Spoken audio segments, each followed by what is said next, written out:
In the scorching heat of the Arizona desert, where mirages dance across endless horizons and legends are born from whispered tales around campfires, there lived a truth more extraordinary than any fiction.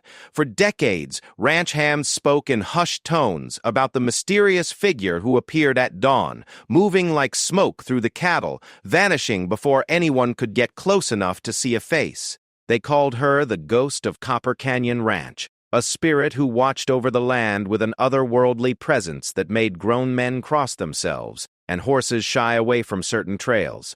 What they didn't know was that their ghost was flesh and blood, breathing the same desert air, feeling the same burning sun on weathered skin. She had been abandoned there as a child, left to survive or perish in one of the most unforgiving landscapes on Earth. The very people who now feared her phantom presence were the same ones who had given up on her, who had decided she wasn't worth the effort, who had written her off as just another failure destined to be forgotten. But the desert had different plans. It took this discarded child and forged her into something unprecedented, something that would challenge everything these hardened ranchers thought they knew about survival, strength, and the thin line between myth and reality. This is the story of how a girl they left to fail became the legend they feared, and how the truth, when it finally emerged, would shake the foundations of everything they believed about the wild lands they called home. The morning sun painted the rocky outcrops of Copper Canyon Ranch in shades of gold and crimson as Maria Santos stepped out of the battered pickup truck that had brought her to what everyone assumed would be her final destination.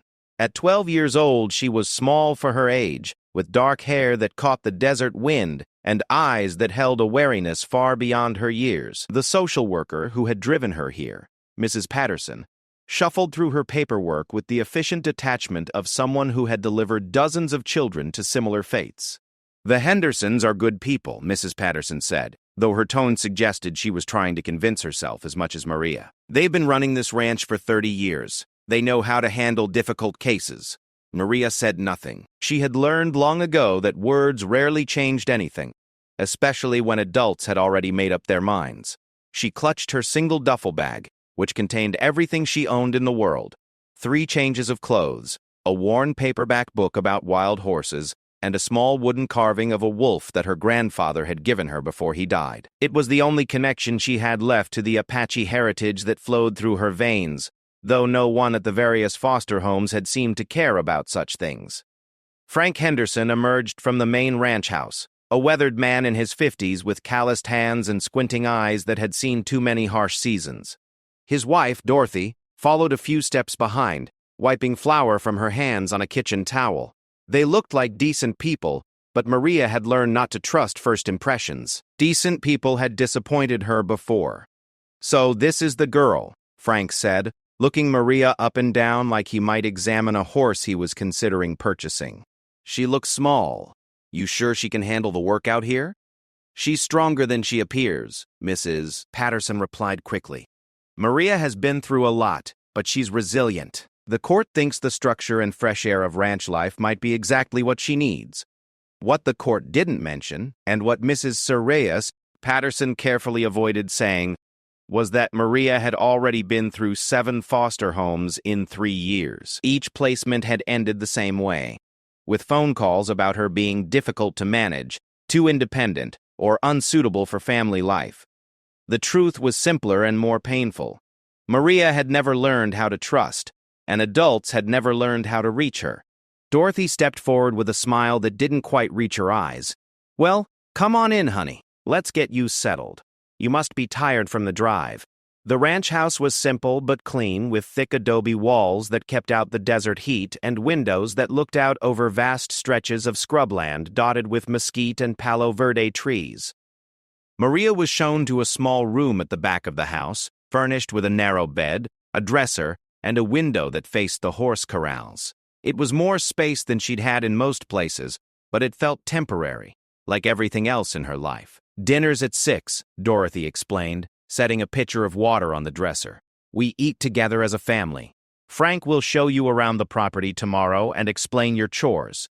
After Mrs. Patterson left and the house settled into afternoon quiet, Maria sat on her narrow bed and looked out at the landscape that was now supposed to be her home. The ranch stretched for miles in every direction, a rolling expanse of desert grassland bordered by distant mountains that shimmered in the heat. It was beautiful in a harsh, unforgiving way, but it was also utterly isolated. The nearest neighbor was 20 miles away, and the small town of Esperanza was even farther. That evening at dinner, the Hendersons made polite conversation about the weather, the cattle market, and the need for rain. Maria ate quietly, answering their questions with nods or single words.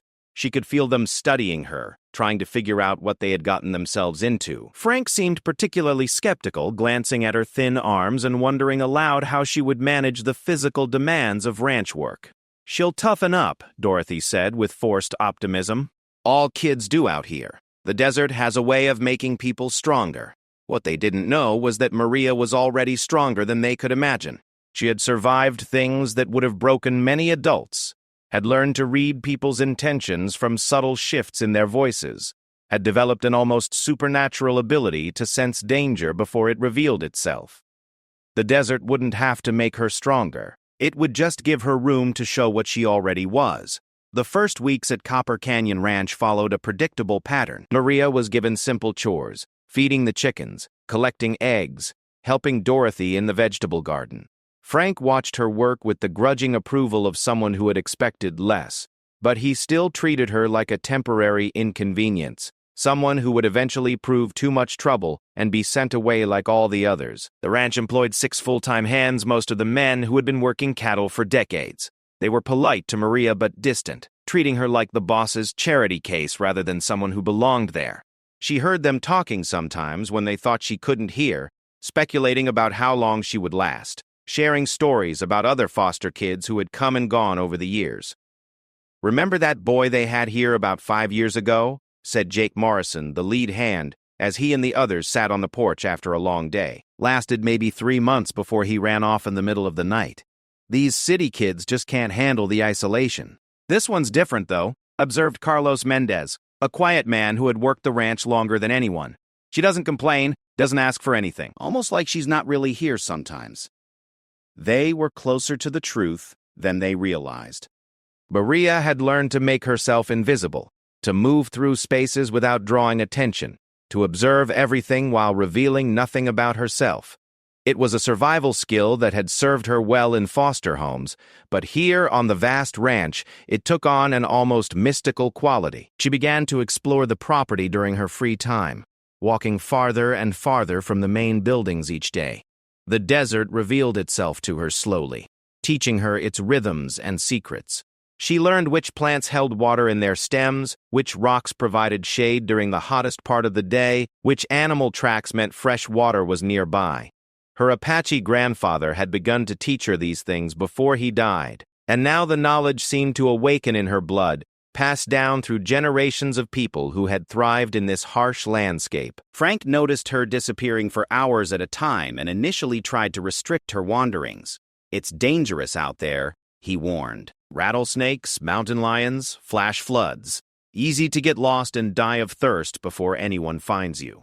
But Maria always returned safely, often carrying wildflowers for Dorothy or interesting rocks she had found. She never got lost, never seemed afraid, never appeared even slightly stressed by her long walks in the desert heat.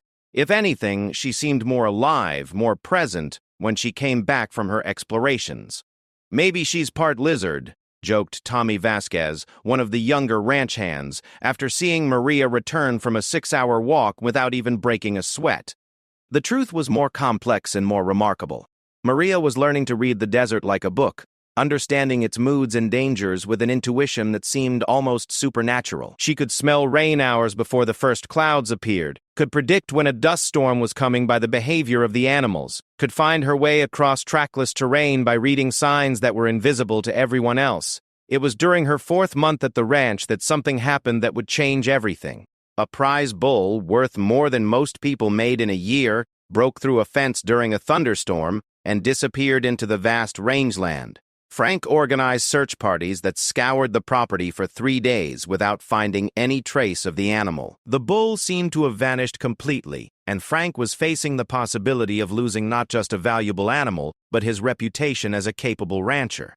On the 4th day, Maria approached him quietly as he stood on the porch, staring out at the endless landscape with the expression of a man who had run out of options. "I know where he is," she said simply. Frank turned to look at her, irritation and desperation warring in his expression. "What?" "The bull. I know where he is. Maria, we've been searching for days. Professional trackers, men who have been working cattle their whole lives. If we can't find him, what makes you think you can?"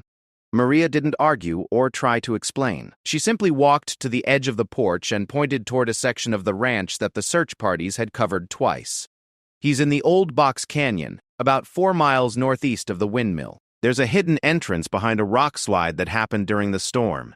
He went in but couldn't find his way out." Frank stared at her for a long moment, then called to Jake Morrison. "Saddle 2 horses. We're going to check something." They rode out with Maria leading the way, following game trails and dry creek beds with a confidence that made both men uncomfortable. She moved across the landscape like she had been born to it, reading the signs of passage that they couldn't even see. When they reached the area she had indicated, Frank was ready to turn back, convinced they were wasting their time. But Maria dismounted and walked directly to what appeared to be a solid rock wall. "Here," she said, pointing to a narrow gap between 2 large boulders that had shifted during the storm. Jake squeezed through the gap first and let out a whoop of amazement.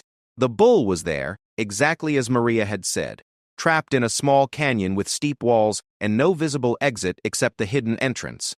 They managed to guide the animal out safely, and as they rode back to the ranch house, Frank kept glancing at Maria with a mixture of wonder and unease. How had she known? They had searched that area thoroughly, and even if they had missed the hidden entrance, how could a 12-year-old girl have tracked a bull across miles of trackless desert? That evening, the story spread through the ranch hands like wildfire. The strange foster kid had done something impossible, something that experienced cattlemen couldn't explain. They began to look at her differently, with a wariness that bordered on suspicion. How did such a small, quiet girl develop such an uncanny ability to read the land? Maria said nothing about her methods, offered no explanations for her success. She simply went back to her routine of chores and long walks, but now the ranch hands watched her more carefully. They noticed things they had missed before. How animals seemed calmer when she was around. How she could predict weather changes with startling accuracy. How she moved across the rough terrain with a grace that seemed almost otherworldly. "It's not natural," muttered Jake Morrison to the other hands one evening as they watched Maria return from another long walk carrying an injured hawk she had found and planned to nurse back to health. "No kid should be able to do the things she does." "Maybe she's got some kind of Indian magic," suggested Tommy Vasquez, half joking, but also half serious. "You know her people used to live out here for thousands of years before we showed up." Carlos Mendez, who rarely spoke unless he had something important to say, watched Maria disappear into the main house and shook his head. "Whatever it is, it's real. And it's powerful. Question is, what's she going to do with it?" None of them could have imagined the answer to that question. They thought they had seen the extent of Maria's abilities, but finding the bull was just the beginning. The desert was teaching her things that no school could provide, awakening instincts and knowledge that had been dormant in her blood for generations. She was becoming something unprecedented, something that would challenge everything these hardened ranchers thought they knew about what was possible in the harsh landscape they called home. As autumn approached and the desert began to cool, Maria continued her explorations, venturing farther and staying out longer. She was mapping every canyon, every hidden water source, every secret place where a person could survive unseen. She was learning to read the stories written in animal tracks, to understand the complex web of relationships that connected every living thing in the desert ecosystem. She was becoming something that existed between worlds, not quite human in the conventional sense, not quite spirit, but something entirely new. The ranch hands sensed this change without understanding it, felt the shift in the very air when she was around. They began to speak of her in whispers, sharing stories that grew more fantastic with each telling, and Maria, walking alone under the vast desert sky, began to understand that she was being prepared for something larger than anyone could imagine. The land was claiming her, making her its own, transforming her into a guardian of secrets that stretched back centuries. She was no longer just a foster child trying to survive another placement. She was becoming something that would haunt these ranges for years to come, something that would blur the line between reality and legend until no one could tell where the truth ended and the myth began. Winter in the Arizona desert brought a different kind of challenge. The days remained warm, but the nights turned cold enough to freeze water in the troughs, and sudden storms could drop temperatures by 40 degrees in a matter of hours. It was during this season that Maria's transformation accelerated, though none of the ranch hands understood what they were witnessing. The first sign that something fundamental had changed came during a particularly violent winter storm that swept across the region without warning. Modern weather forecasting had missed it completely, but Maria had been restless for days beforehand, pacing around the ranch buildings like a caged animal sensing an approaching earthquake. She had tried to warn Frank about the coming storm, but he had dismissed her concerns, pointing to the clear weather forecast on his radio. When the storm hit, it came with the fury of something primal and untamed. Winds reached 80 miles per hour, driving sand and debris with enough force to strip paint from buildings. The temperature plummeted from a comfortable 70 degrees to below freezing in less than 2 hours. Most devastating of all, nearly 200 head of cattle were caught in the open, scattered across the range, with no shelter from the killing wind and cold. The ranch hands huddled in the bunkhouse, listening to the storm rage outside, and knowing that they were helpless until it passed. In weather like this, a human being could die of exposure in minutes, and visibility was reduced to mere feet. Even with modern equipment and decades of experience, there was nothing they could do but wait and hope that the cattle would find some natural shelter to ride out the storm. Frank paced the main house like a man facing financial ruin, which he was. Losing 200 head of cattle would bankrupt the ranch, destroy everything he and Dorothy had built over 30 years, but there was no choice except to wait for the storm to pass and then count the casualties. That's when Dorothy noticed that Maria was missing. "Where is she?" Dorothy asked, checking Maria's room for the third time. "She was here an hour ago." Frank felt a chill that had nothing to do with the dropping temperature. A 12-year-old girl was out in a storm that could kill a grown man in minutes.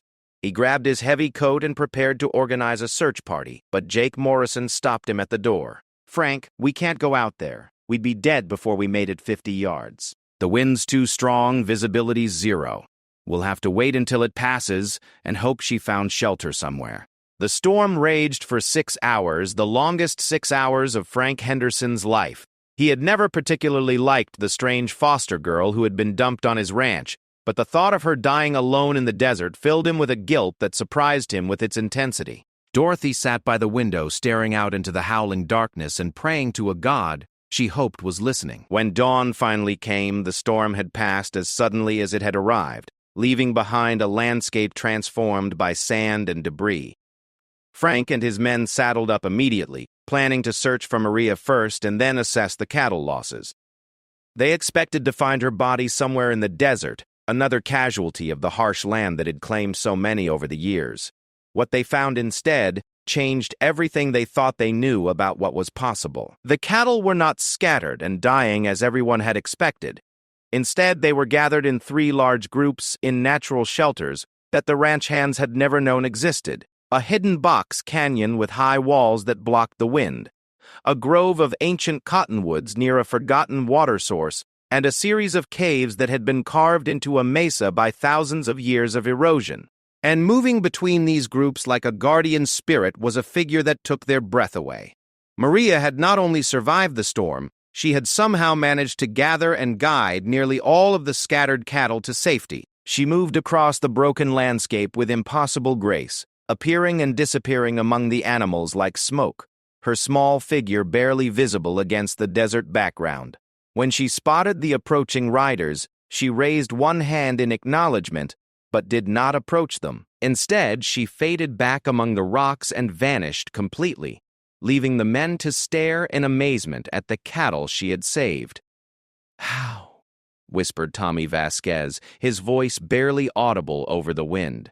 How did she know about those places? How did she survive out there all night? How did she move the cattle? No one had answers.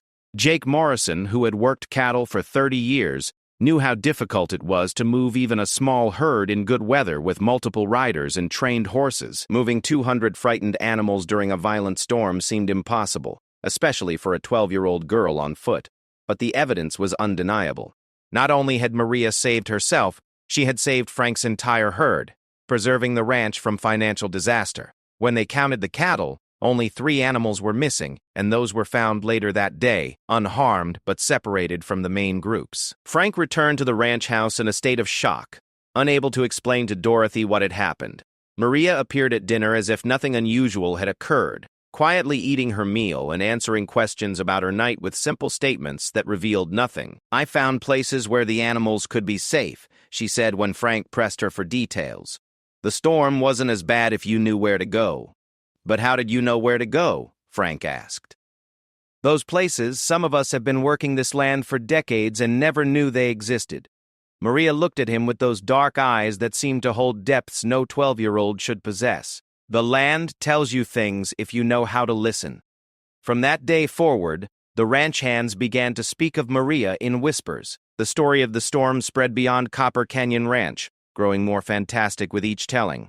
In the small town of Esperanza, old-timers who had lived in the desert their entire lives shook their heads and talked about things they had seen in their youth. Strange occurrences that defied explanation.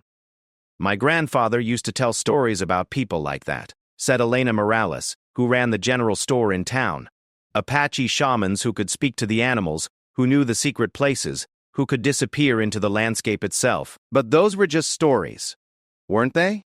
The question hung in the air like smoke from a ceremonial fire, and no one seemed eager to answer it. Maria's behavior became increasingly mysterious as winter deepened into spring. She continued her long walks, but now they lasted for days rather than hours. She would disappear on Friday afternoon and reappear Monday morning, offering no explanation for her absence beyond saying she had been learning. Dorothy tried to establish rules about her wanderings, but it quickly became clear that such restrictions were meaningless. Maria would agree to stay close to the ranch house, then vanish for 3 days, only to appear at breakfast as if she had never left. The strangest thing was that she always seemed to know when her presence was needed. If a water pump broke down, she would appear, just as Frank discovered the problem, somehow having found replacement parts that no one remembered ordering. If a fence needed repair, she would arrive with exactly the right tools and materials. If an animal was injured or sick, she would emerge from the desert carrying medicinal plants that veterinarians later confirmed were exactly the right treatment. "It's like she can see the future," Carlos Mendez observed to the other hands. "Or maybe she's causing these things to happen." The other men laughed nervously, but their laughter held an edge of uncertainty. Strange things had been happening around the ranch since Maria's arrival, coincidences that were becoming too frequent to dismiss as mere chance. It was Jake Morrison who first used the word that would eventually become Maria's unofficial title. He was talking to a new hand they had hired to replace a man who had quit rather suddenly, claiming the ranch gave him bad feelings. "Watch out for the ghost," Jake warned, half seriously. "She appears when you least expect it, knows things she shouldn't know, goes places no human should be able to go. Been here almost a year now, and I still can't figure her out." The nickname stuck, passed from hand to hand like a secret password. They never called her ghost to her face, but among themselves it seemed the only word that captured the otherworldly quality she had developed. She was becoming less like a girl and more like a force of nature, as unpredictable and powerful as the desert storms that shaped the landscape. Frank Henderson watched this transformation with growing unease. He had signed up to care for a troubled foster child, not to house what increasingly seemed like some kind of supernatural being. He called the social services office several times, trying to report that the placement wasn't working out, but somehow he could never bring himself to explain the real problem. How do you tell a social worker that your foster child appears to be developing mystical powers? Instead, he found himself making excuses. Maria was doing well, he told Mrs. Patterson during her quarterly check-in calls. She was healthy, earning good grades in the correspondence courses that served as her education, and showing remarkable aptitude for ranch work. All of which was technically true, even if it failed to capture the larger reality of what was happening. The truth was that Maria had become indispensable to the operation of Copper Canyon Ranch. Her uncanny ability to predict weather, locate lost animals, and find solutions to problems had made the ranch more profitable than it had been in years.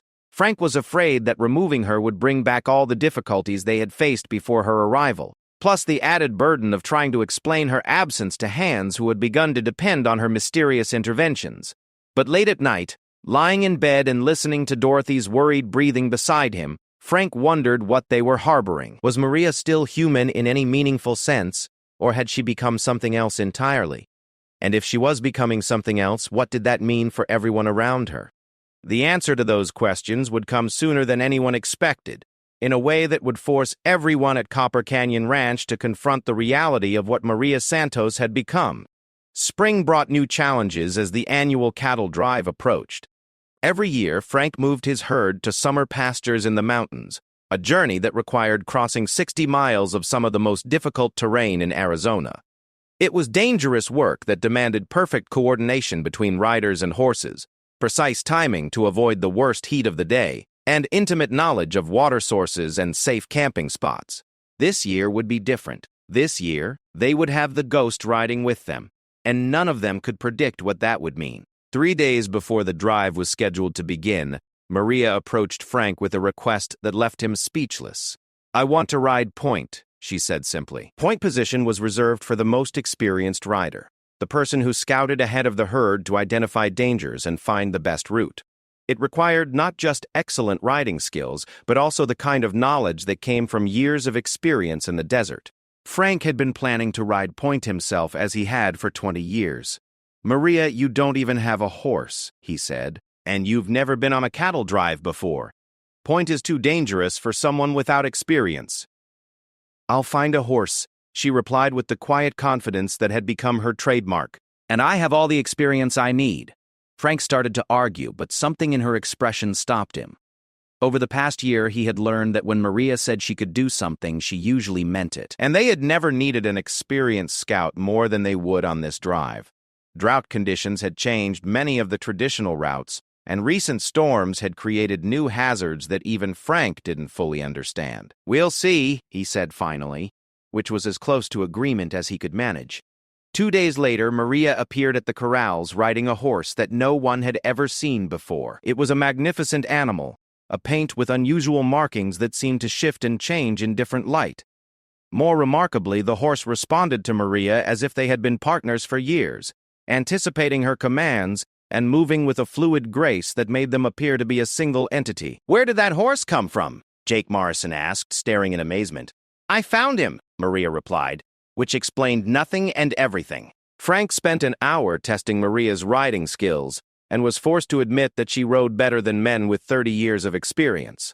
The mysterious horse seemed to know exactly what was required, positioning itself perfectly for cutting cattle, responding to the slightest pressure from Maria's knees, stopping and starting with precision that bordered on the supernatural. "All right," Frank said finally. "You can ride point, but you follow my instructions exactly, and if anything goes wrong, anything at all, you drop back to the rear of the herd. Understood?" Maria nodded, but Frank had the distinct feeling that she was humoring him, rather than agreeing to follow orders. The cattle drive began at dawn on a Monday morning in late April, with nearly 300 head of cattle and 6 riders plus Maria.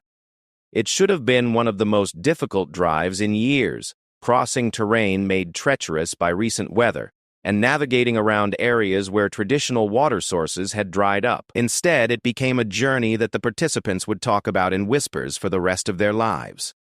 Maria rode ahead of the herd on her mysterious horse, but instead of staying within sight as point riders traditionally did, she disappeared completely for hours at a time. When she reappeared, it was always with information about perfect camping spots, hidden water sources, or alternative routes around obstacles that she somehow knew about in advance. More unnervingly, the cattle seemed to respond to her presence in ways that defied all experience. Normally, moving a large herd required constant pressure from multiple riders, with frequent problems from animals that tried to stray or turn back. But with Maria scouting ahead, the cattle moved with unusual docility.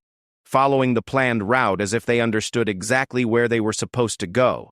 "It's not natural," Jake Morrison muttered on the second day, watching a group of young bulls that should have been trying to break away from the herd instead, walking calmly in formation. "Cattle don't act like this. It's like they're under some kind of spell." Carlos Mendez nodded grimly. "Maybe they are. Look at her up there." In the distance, Maria sat motionless on her horse at the crest of a ridge, silhouetted against the bright sky. Even from a mile away, there was something otherworldly about the sight, something that made the hair on the backs of seasoned cowboys stand on end. "She's changing," Carlos continued quietly. "Every day, she's less like what she was, and more like something else. Question is, what happens when the change is complete?" None of them wanted to consider the implications of that question, but it was becoming impossible to ignore. The girl who had arrived at the ranch 15 months earlier had been unusual but still recognizably human. The figure they were following across the desert now seemed to belong more to the realm of legend than reality.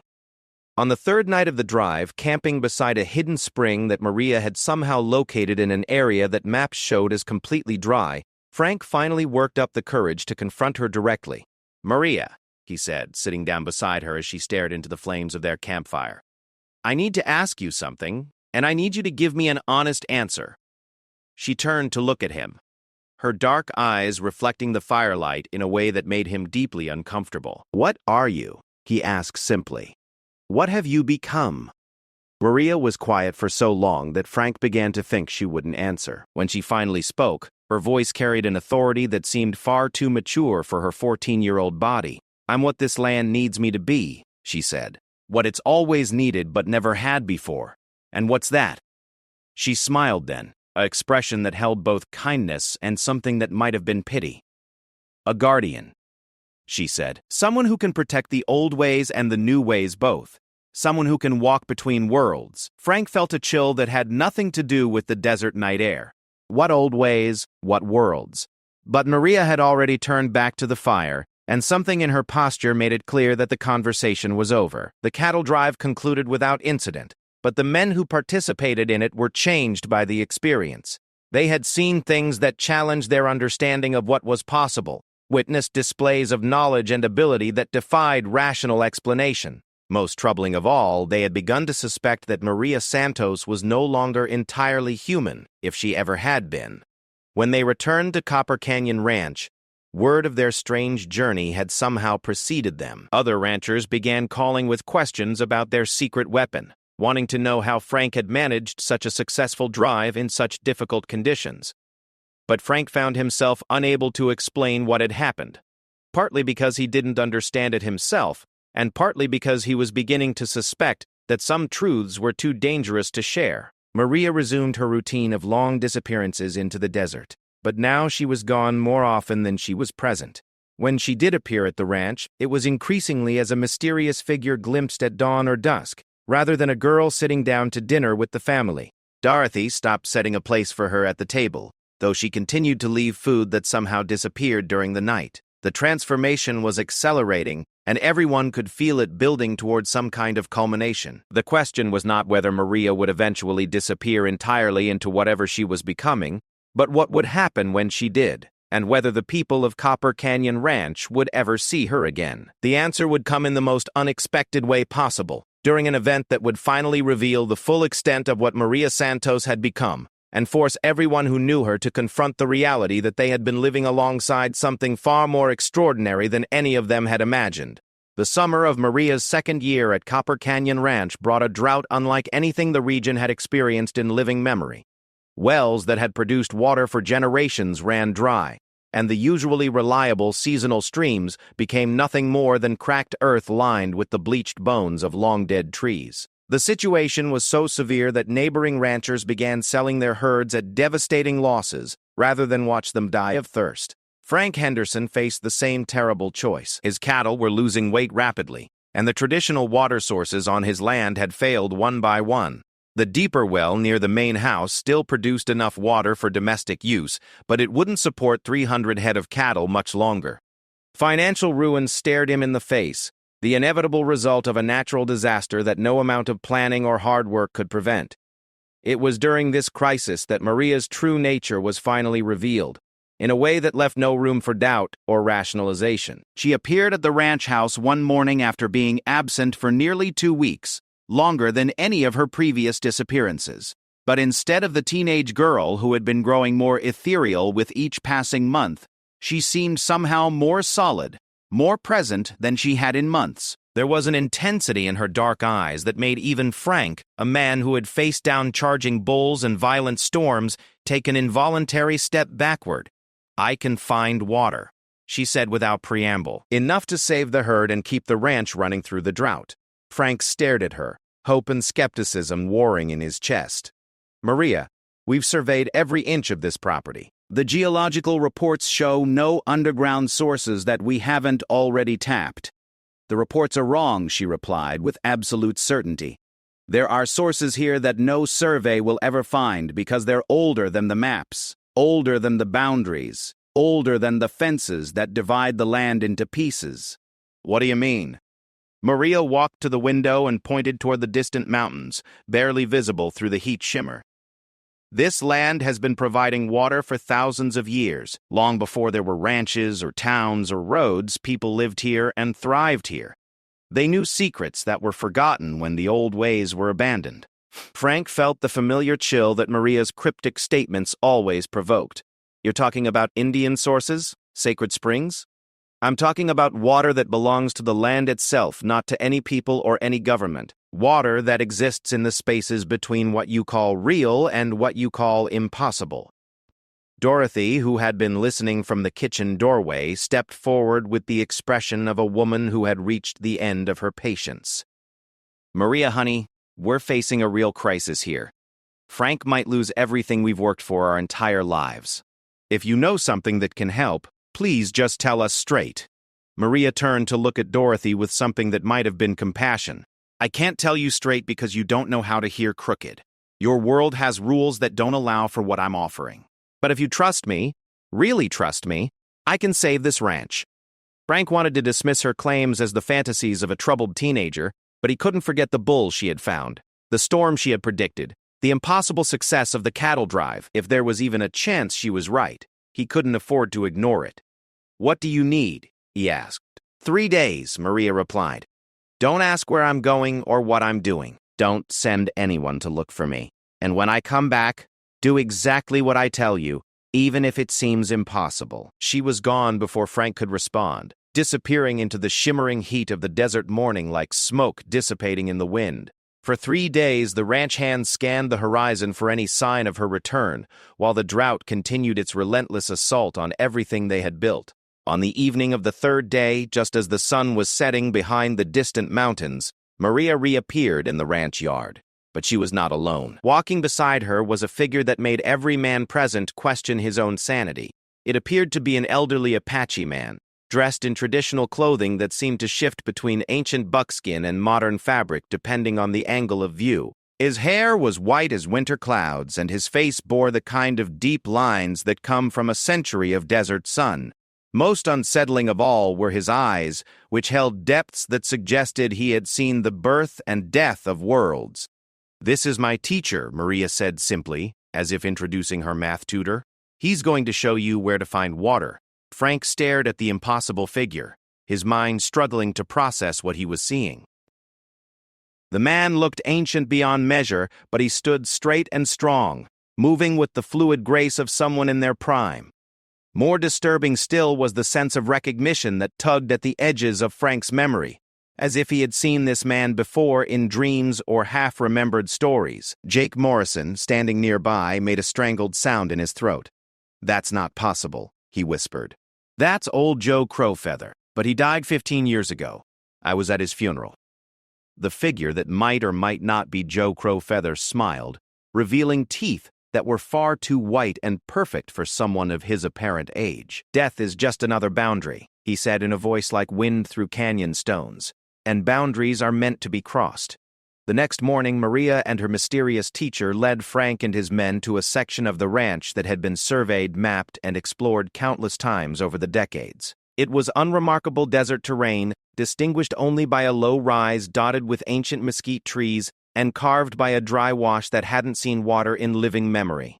"Here," the old man said, pointing to what appeared to be nothing more than a slight depression in the hard-pan soil. "Dig here and dig deep. The water you seek lies beyond the reach of modern wells, in chambers carved by the first rains that fell on this land." Frank looked at the spot skeptically. It was no different from thousands of other patches of desert floor, showing no signs of underground water or geological promise.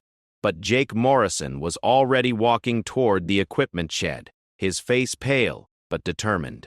"I don't understand what's happening here," Jake said quietly to Frank as they prepared the drilling equipment. "But I've seen too much strange stuff around that girl to ignore it now. And if that really is Joe Crowfeather, or his ghost, or whatever, then maybe we should listen."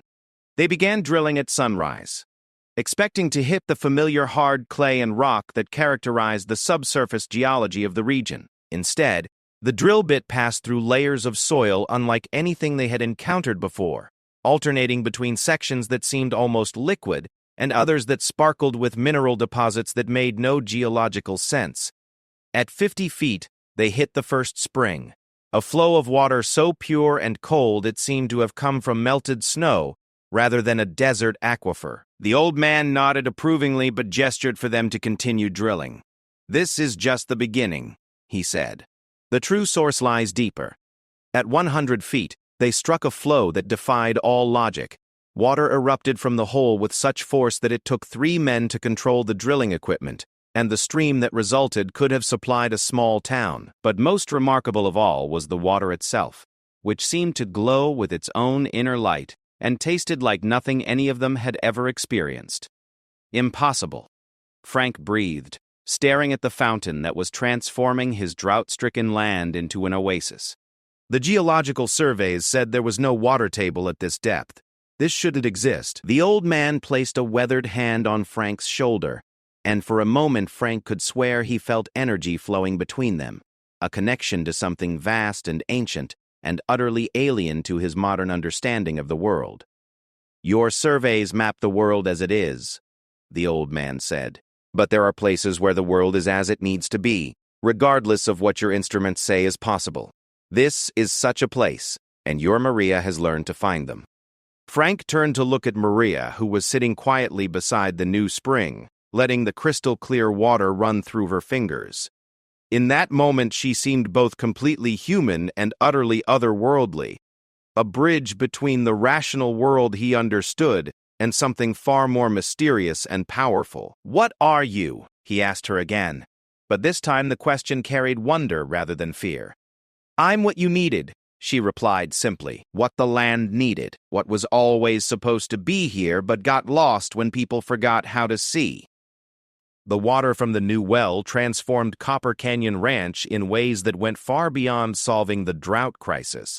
Grass grew with impossible speed in areas that had been barren for decades. Wildflowers appeared in varieties that botanists couldn't identify.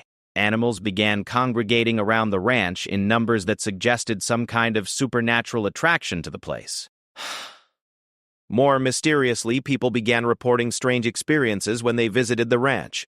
Longtime cowboys spoke of seeing figures from the corner of their eyes, ancient peoples who seemed to watch from the shadows before fading away when looked at directly. Horses became unusually calm and responsive. Cattle thrived in ways that defied veterinary explanation. Word of the miraculous water source spread throughout the region, bringing visitors from hundreds of miles away. Some came seeking solutions to their own drought problems, others drawn by stories that grew more fantastic with each retelling. But all of them left with the sense that they had encountered something beyond the ordinary world, something that challenged their understanding of what was possible. Frank found himself in the uncomfortable position of trying to explain phenomena that he didn't understand to people who wouldn't believe the truth even if he could articulate it. He gave interviews to local newspapers about innovative drilling techniques and lucky geological finds, carefully avoiding any mention of mysterious teachers or supernatural guidance. But late at night, when the ranch was quiet and the desert stars blazed overhead, Frank would walk out to the spring and try to make sense of what had happened to his life. The water still glowed faintly in the darkness, still tasted like something from another world. And sometimes, if he listened carefully, he could hear voices in the wind, speaking in languages he didn't recognize but somehow understood. Maria's absences became longer and more frequent after the discovery of the spring. She would disappear for weeks at a time, always returning with new knowledge and abilities that further separated her from ordinary humanity. She began to speak of places that didn't exist on any map, of people who lived in the spaces between the visible world, of responsibilities that she was only beginning to understand. "Where do you go?" Dorothy asked her during one of her brief returns to the ranch house. "To school," Maria replied, which was both completely honest and utterly inadequate as an explanation. "What kind of school?" Maria smiled, but there was something sad in her expression. "The kind that teaches you how to be a bridge between worlds that were never meant to be separated." It was around this time that the ranch hands began reporting sightings of a figure moving through the desert at dawn and dusk, a ghostly presence that seemed to watch over the cattle and monitor the health of the land. They called her the Ghost of Copper Canyon Ranch, never realizing that they were describing the girl who had lived among them for 2 years. The transformation was nearly complete. Maria Santos, the unwanted foster child who had been dumped on a failing ranch, was becoming something unprecedented. A guardian spirit for the modern age, someone who could protect the old ways while helping the new world survive its own destructive impulses. But her transformation was not without cost, and as autumn approached, it became clear that the final stage of her metamorphosis would require a choice that would change everything for everyone who had come to depend on her presence. The first sign of what was coming appeared on a cool October morning, when Frank discovered that all of his cattle had been moved during the night to a section of the ranch they had never used before.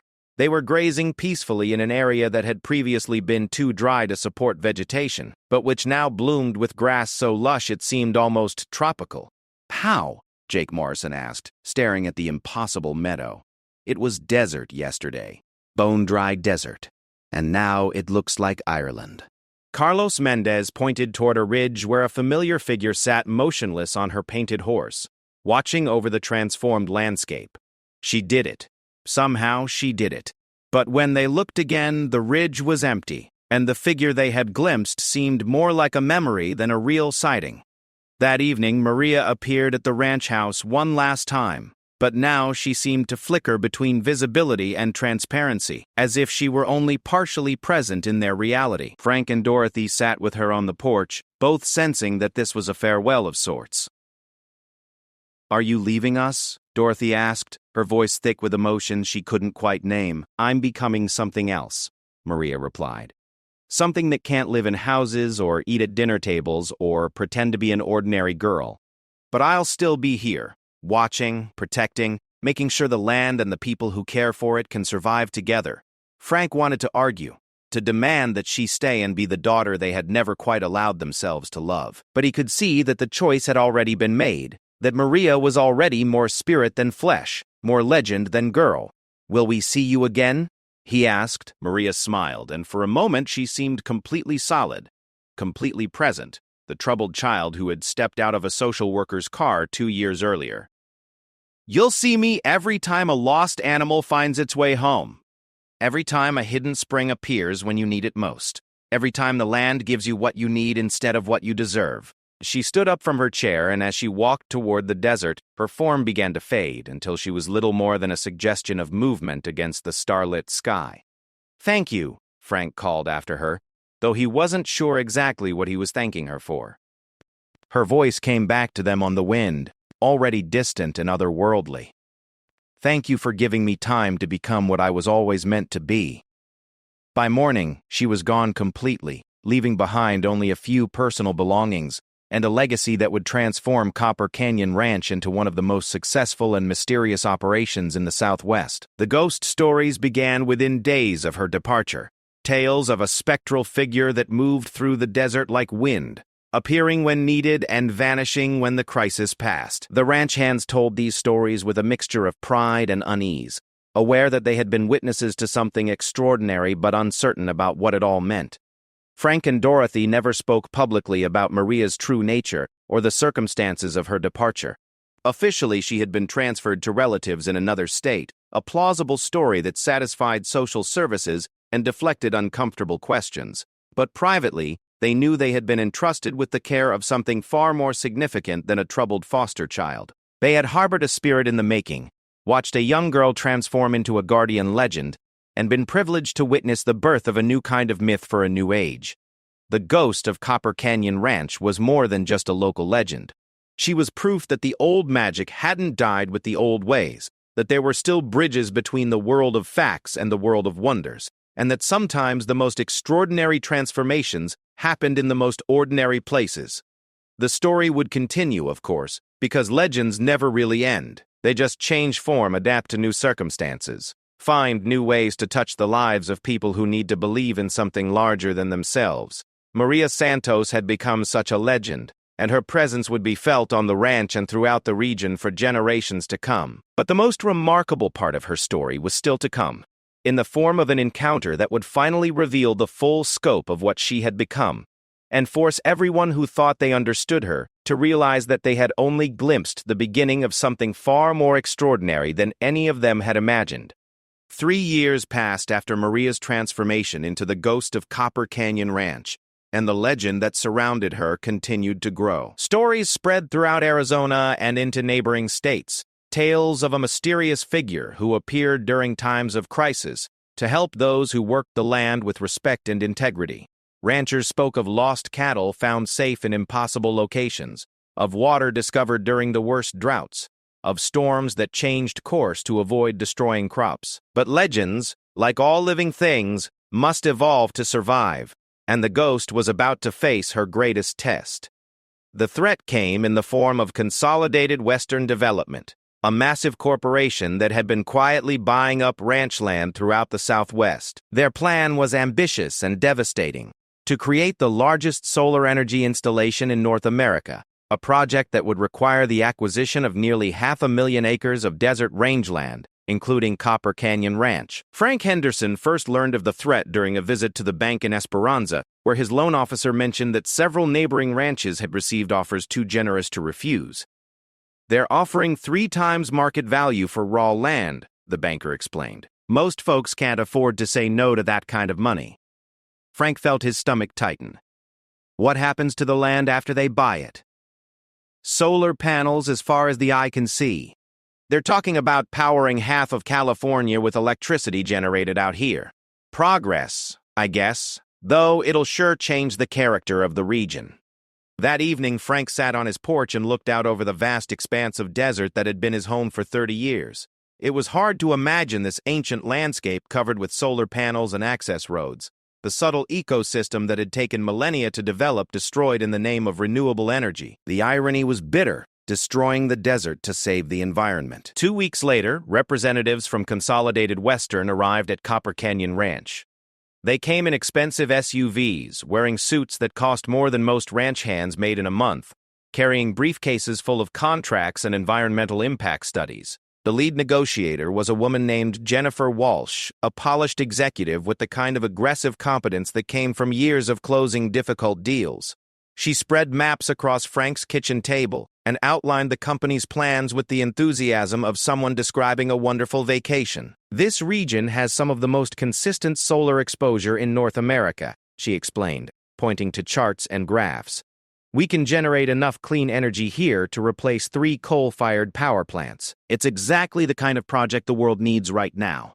Frank studied the maps, which showed his ranch and thousands of acres around it covered with neat rows of solar collectors. "What about the wildlife? The ecosystem? We'll be required to do extensive environmental mitigation," Walsh replied smoothly. "Relocate endangered species, create new habitat areas, all fully funded by the company. It's really a win-win situation." Dorothy, sitting quietly at the end of the table, spoke up for the first time. "What about the people? The families who have been working this land for generations?" Walsh turned her practiced smile toward Dorothy. "That's the beauty of our offer. We're prepared to pay you enough to retire comfortably anywhere you choose. Florida, maybe, or one of those nice retirement communities in Nevada. You'll never have to worry about droughts or cattle prices again." Frank looked at the contract they had placed before him. The dollar amount was staggering, more money than he had ever imagined owning. It would solve every financial worry, provide security for their old age, allow them to live comfortably for the rest of their lives. It would also require them to abandon everything they had built, everything they cared about, everything that made their lives meaningful. "I'll need some time to think about it," Frank said finally. Walsh's smile tightened slightly. Of course. But I should mention that this offer has an expiration date. The company is moving forward with this project regardless, and it's much easier for everyone if we can reach voluntary agreements. Properties that have to be acquired through eminent domain proceedings tend to receive significantly lower compensation. The threat was politely delivered but unmistakable. Sell willingly, or have your land taken anyway for much less money. After the corporate representatives left, Frank and Dorothy sat in their kitchen and tried to process what had just happened.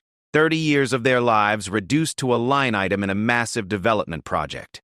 Maybe it's time, Dorothy said quietly. We're not getting any younger, and managing the ranch gets harder every year. Frank nodded, understanding her reasoning, but something inside him rebelled against the idea of surrender. This land had shaped him, had given his life purpose and meaning. The thought of seeing it covered with industrial equipment felt like a kind of death. That night, he walked out to the spring that Maria had helped them find, hoping for some kind of guidance or insight. The water still glowed faintly in the moonlight, still tasted like something from another world. As he knelt beside the pool, Frank found himself speaking aloud to the desert darkness. "I don't know if you can hear me," he said, feeling slightly foolish but desperate enough not to care. "But if you're still out there, if you still care about this place, we could use some help." The only answer was the sound of wind through the mesquite trees, but somehow Frank felt that his words had been heard. 3 days later, the first corporate survey team arrived to begin mapping the ranch for solar panel installation. They came in a convoy of vehicles loaded with sophisticated equipment, accompanied by armed security guards and environmental consultants who began cataloging every plant and animal on the property. Frank watched them work with growing anger, seeing his home reduced to data points and GPS coordinates. The surveyors moved across the landscape with the casual efficiency of people who had done this dozens of times before, treating the ancient desert as nothing more than empty space waiting to be put to productive use. It was on the second day of the survey that things began to go wrong for Consolidated Western Development. The problems started small. Equipment malfunctioned for no apparent reason. GPS units gave wildly inaccurate readings. Vehicle engines overheated despite perfect weather conditions.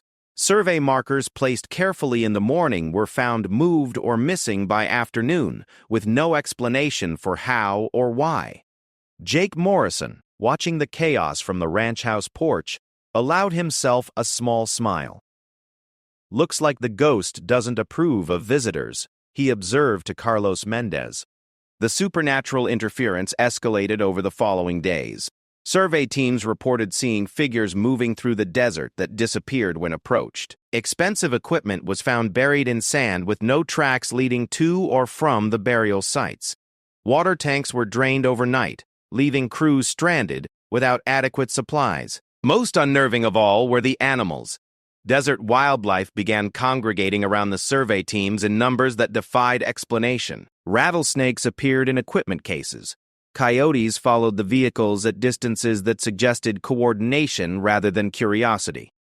Hawks circled overhead in patterns that seemed almost like aerial surveillance. Jennifer Walsh arrived on site to personally oversee the survey after the third crew chief resigned in frustration. She brought additional security personnel and backup equipment determined to complete the mapping despite what she dismissed as unfortunate coincidences. "I don't care if this place is supposedly haunted," she told her team during a briefing at the motel in Esperanza. "We have a job to do, and we're going to do it. Ghosts don't sign property deeds or pay legal fees." But Walsh's confidence began to erode when she experienced the phenomena firsthand. On her first morning at the ranch, she woke up in her RV to find that all of her electronic devices had been completely drained of power despite being plugged in all night. When she stepped outside, she discovered that her vehicle had been surrounded by perfect circles of stones, arranged in patterns that looked both random and purposeful. "Did any of you see who did this?" she demanded of the security guards, who claimed to have been awake and alert all night. "Ma'am, we didn't see anyone," replied the head of security, a former military man who looked genuinely shaken. "But something was moving around out there. Something that didn't show up on our thermal imaging equipment." Walsh ordered the stone circles photographed and removed, but they reappeared the next morning in different configurations. More disturbing still, she began to have dreams that felt more like visions, showing her the desert as it had been thousands of years ago. populated by people who lived in harmony with the harsh landscape. In these dreams, she saw a young woman who seemed to be both ancient and timeless, someone who existed at the intersection of human and spirit, flesh and legend. The woman spoke to her in languages she didn't recognize but somehow understood, explaining that some places belong to the earth itself rather than to any corporation or government. Walsh tried to dismiss the dreams as stress-induced hallucinations, but they came every night, growing more vivid and specific.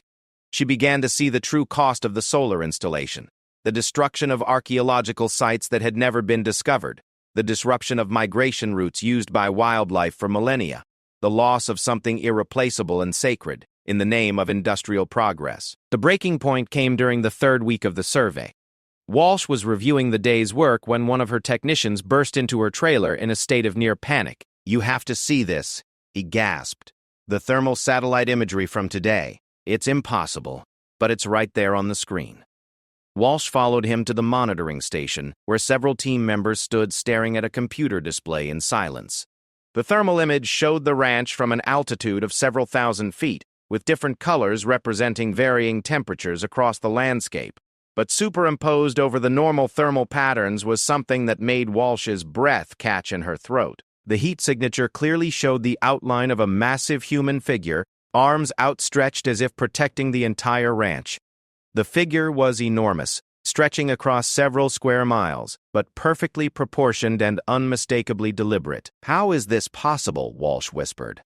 "It's not," replied the technician. "Heat doesn't organize itself into patterns like this, but the readings are consistent across multiple sensors. Whatever is causing this, it's real." Walsh studied the image for a long time, trying to find some rational explanation for what she was seeing. But deep down, she knew that she was looking at something that existed beyond the boundaries of rational explanation, something that challenged everything she thought she knew about the world. That night, the dream came again, but this time it was different. Instead of visions of the ancient past, Walsh found herself standing in the present-day desert, face to face with the ghostly figure that had been haunting the survey operations. Maria Santos appeared much as she had during her final days at the ranch, but transformed by 3 years of existing between worlds. She seemed to be made of moonlight and shadow, substantial enough to cast a shadow, but ethereal enough to let starlight pass through her form.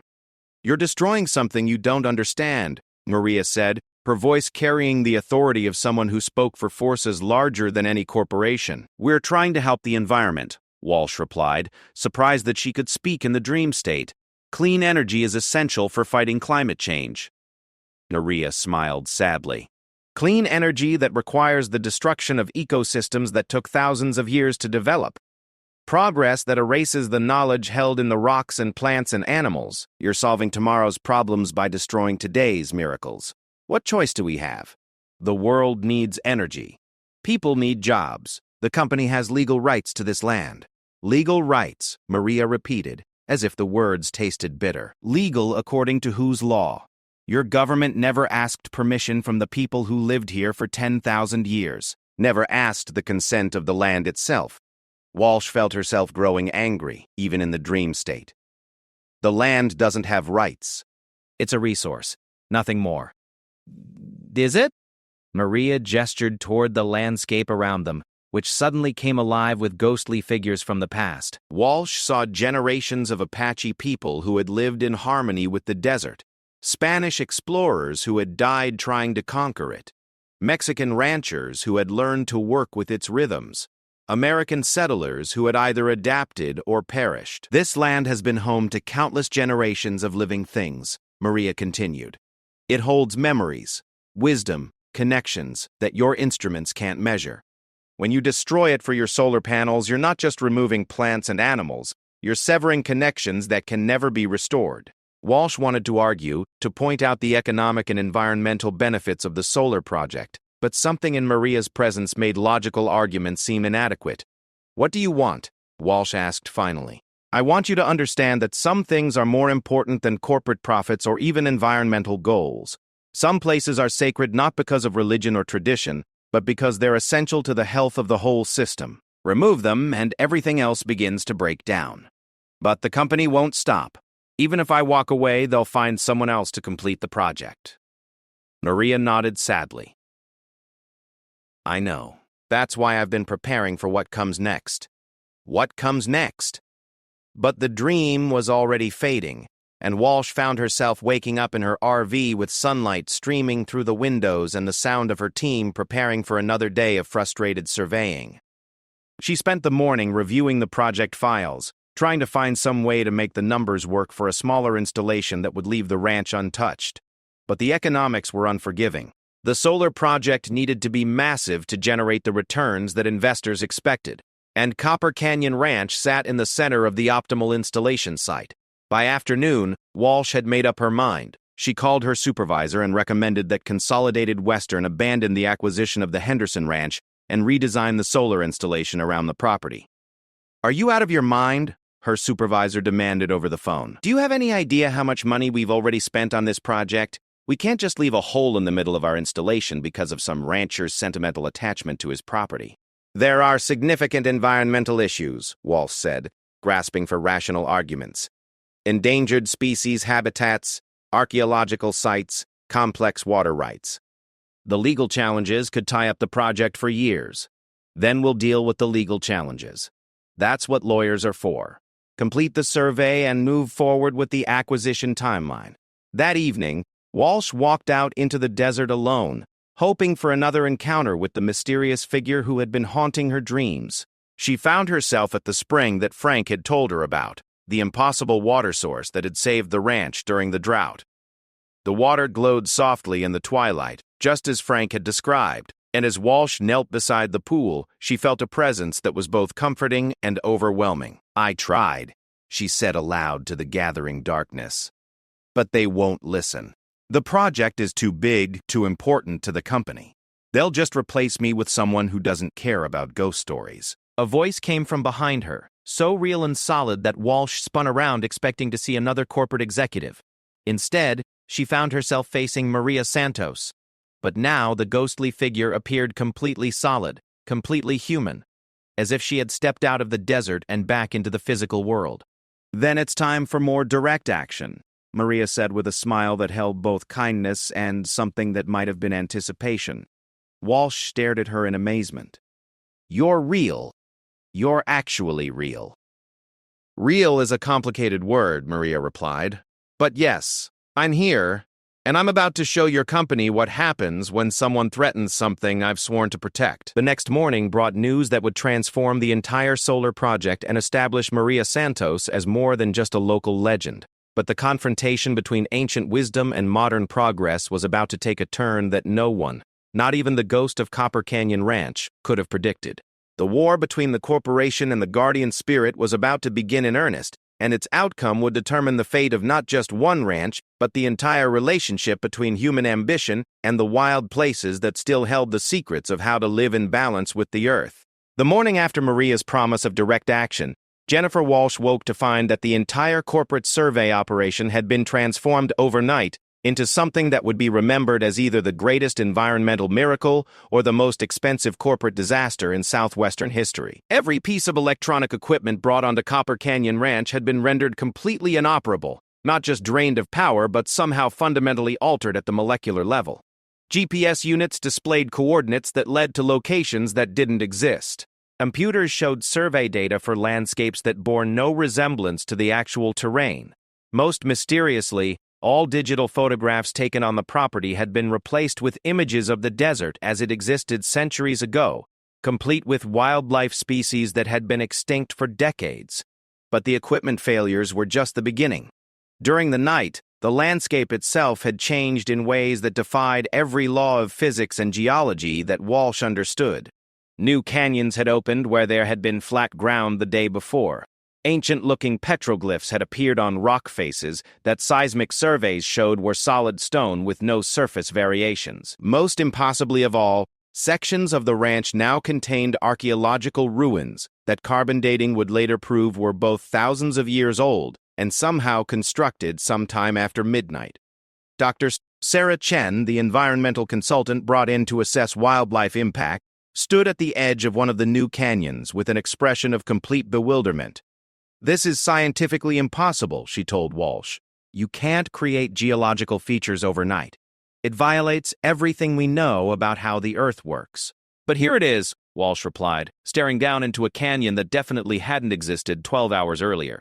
The rock walls showed clear evidence of thousands of years of erosion, complete with fossilized remains embedded in layers that told the story of ancient seas and prehistoric forests.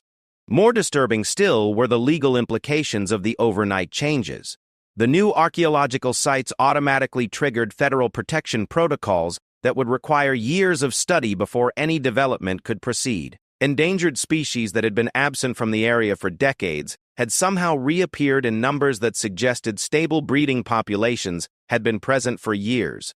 Walsh's phone rang constantly with increasingly frantic calls from corporate headquarters, but she found it almost impossible to explain what had happened without sounding completely insane. "Are you telling me that a ghost rearranged the geology of our development site?" demanded her supervisor during a video conference that morning. "I'm telling you that the site has changed significantly since yesterday, and those changes create serious legal obstacles to the project," Walsh replied carefully. "We need to reassess our entire approach." But even as she spoke, Walsh knew that reassessment was pointless. Whatever Maria Santos had become, she possessed abilities that placed her completely beyond the reach of corporate power or government authority. The ghost of Copper Canyon Ranch had revealed herself to be something far more formidable than anyone had imagined. The true scope of Maria's power became clear over the following days, as the effects of her intervention spread far beyond the boundaries of the ranch itself. Other solar installations throughout the Southwest began experiencing similar phenomena: equipment failures, geological changes, and the mysterious appearance of protected archaeological sites. It was as if Maria's action had awakened something dormant in the desert itself, a consciousness that extended across hundreds of thousands of acres.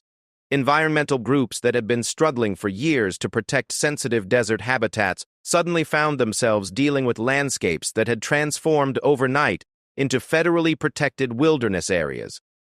Corporate executives who had never believed in anything they couldn't quantify in quarterly reports were forced to confront evidence of forces that existed completely outside their understanding of how the world worked. Frank Henderson watched these developments from his ranch house porch with a mixture of amazement and gratitude. In protecting his land, Maria had somehow managed to protect vast swaths of the Southwest from industrial development, creating a network of sacred sites and wildlife preserves that would endure for generations. "How did she do it?" Dorothy asked, reading news reports about the expanding zone of mysterious transformations. Frank shook his head, still trying to process what he had witnessed. "I don't think how is the right question anymore. I think the question is, why now? And the answer is that someone finally pushed too hard against something too important to lose." 3 weeks after the first night of changes, Jennifer Walsh made a decision that would end her corporate career, but begin something far more meaningful. She submitted her resignation to Consolidated Western Development and requested a meeting with Frank Henderson. They met at the spring that had started everything, the impossible water source that continued to flow despite all geological logic.